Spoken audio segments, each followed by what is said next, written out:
Motivation can be a fickle thing in a weight loss journey. It's easy to rely on it when things are going well, but how do you pick yourself up when things turn to custard?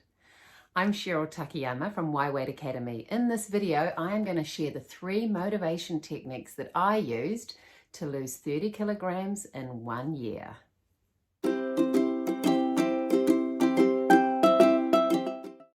I gained most of my excess weight when I was in my late teens. It was a combination of moving away from home and doing a lot of partying and drinking, but also, unfortunately, in response to grief. I lost my best friend and really turned to food. And I guess at that time, really became an emotional eater. And it was that emotional eating combined with late night partying that saw me gain about 25 kilos in 1 year, and by the end of my university degree I was up by more than 30. I was tipping the scales at more than 90 kilos, and I'm not that tall, so it was a really difficult time and I was not happy. But despite my efforts to try different things, I went to Weight Watchers, I just couldn't stick at it. And I just found it really hard, as I know many people do, to keep this motivation.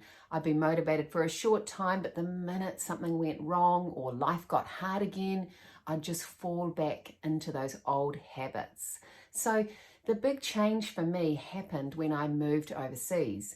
It wasn't because I moved to a country that had suddenly had healthy food, although I could argue the food was healthier. I went and lived in Japan and I ended up living there for 3 years.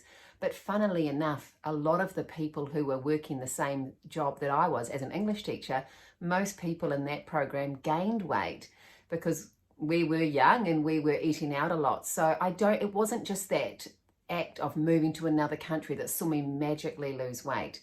It was that I did a couple of specific things that for the first time really helped me to keep this motivation going. And that's what I want to share with you in this video. So, number 1, what I did was, rather than focusing on a long-term goal, when I first moved to Japan, I didn't suddenly think, right, I'm going to start losing weight. But what I did do was create an exciting short-term goal. I dangled an exciting carrot in front of myself, and that really helped me to get started. You see, in motivation, this is what you need. You don't need to think, oh, I've got to be motivated for a whole year because I've got so much weight to lose. What you really need is the motivation to get started and just get over that first hurdle. What I did, it was about August that year, and I decided that I was going to go home back to New Zealand for a holiday for Christmas. I wasn't going to tell my family, I was going to make it a surprise. So that was quite exciting. And then I just decided, look, if I could lose some weight, that would be extra exciting and a good motivator for me. So I started going to the gym and just making more of an effort with what I ate. I knew nothing about nutrition, and quite frankly, I hated going to the gym because I was a foreigner and lots of people stared and I was overweight. My face went red when I exercised. It was not fun. But because I'd created that short-term exciting goal, that helped me to just show up in the beginning when I would rather not have. I remember after 1 month of regular exercise, I went and jumped on the scales and I had gained 2 kilos. Now, normally that's the point where I would have thought, that's it, I give up, I'm just meant to be fat. But I didn't, because I was actually enjoying the exercise, and I thought to myself, Cheryl, you've just got to keep going, you've got to keep going, you've got a few months and you're going to be home. So that short-term goal really helped me to just get past some of those hurdles in the beginning, because I had a really exciting goal to look forward to. It's funny. When I went home to New Zealand, a lot of people noticed I'd probably lost about maybe 8 kilos at that point. It wasn't a lot, but I could notice it in my clothes, and people noticed. And I got a few comments. From that moment on, once I'd gotten past that first hurdle, I was unstoppable. I remember I went back to Japan. It was winter. But I tell you, I was at the gym. I was so motivated because I was past that first stage then. My clothes were feeling looser. I was feeling better. I believed in myself. So with motivation, that's what I want you to think about. What can you do to just give yourself that short-term focus to help you stay on track at a time when it's quite easy to give up, especially when you're not seeing progress straight away? So that's number one. Number two, find the thoughts that resonate with you, because this is all about mindset. I had a particular thought that I would think about every single day, and this one thought was really what got me to losing 30 kilos. And that was thinking to myself, how am I going to feel about this action tomorrow morning when I wake up? If I was going to eat something, if I was going to drink something, that was what I'd think to myself first. Cheryl, when you wake up tomorrow morning, how are you going to feel about this action? And that made a massive difference. It definitely stopped me from doing things that I knew I wouldn't be proud of in the morning. Now, of course, it's not a perfect journey. I'm sure there were many times, particularly on the alcohol front, where I probably did do things that I regretted the next morning.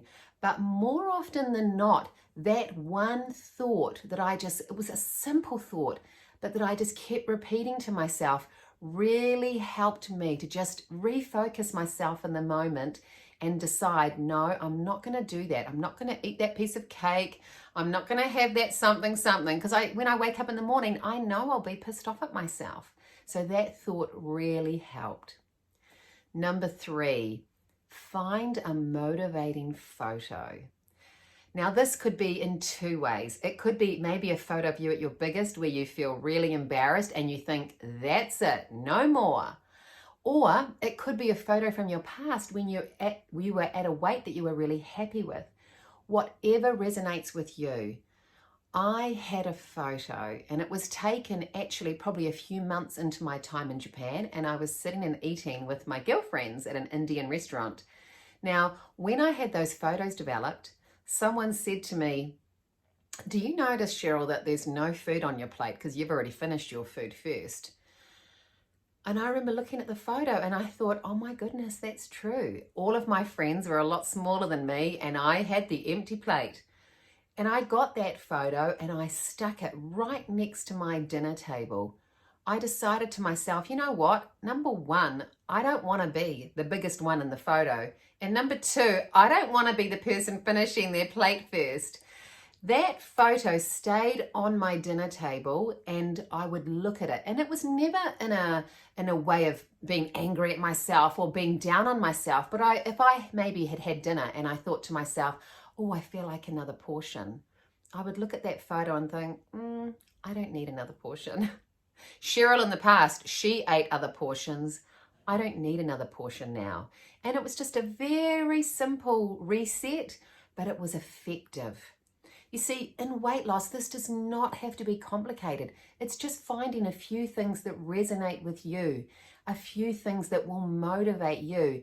They may not be relevant to anyone else, but if you get that real anchor of, yes, I'm going to do this, when you either have that thought, look at that photo, go to the gym, whatever it is, these are the things that you need to make sure that you're going to get past that first hurdle so that once you start noticing, that's going to help move you forward.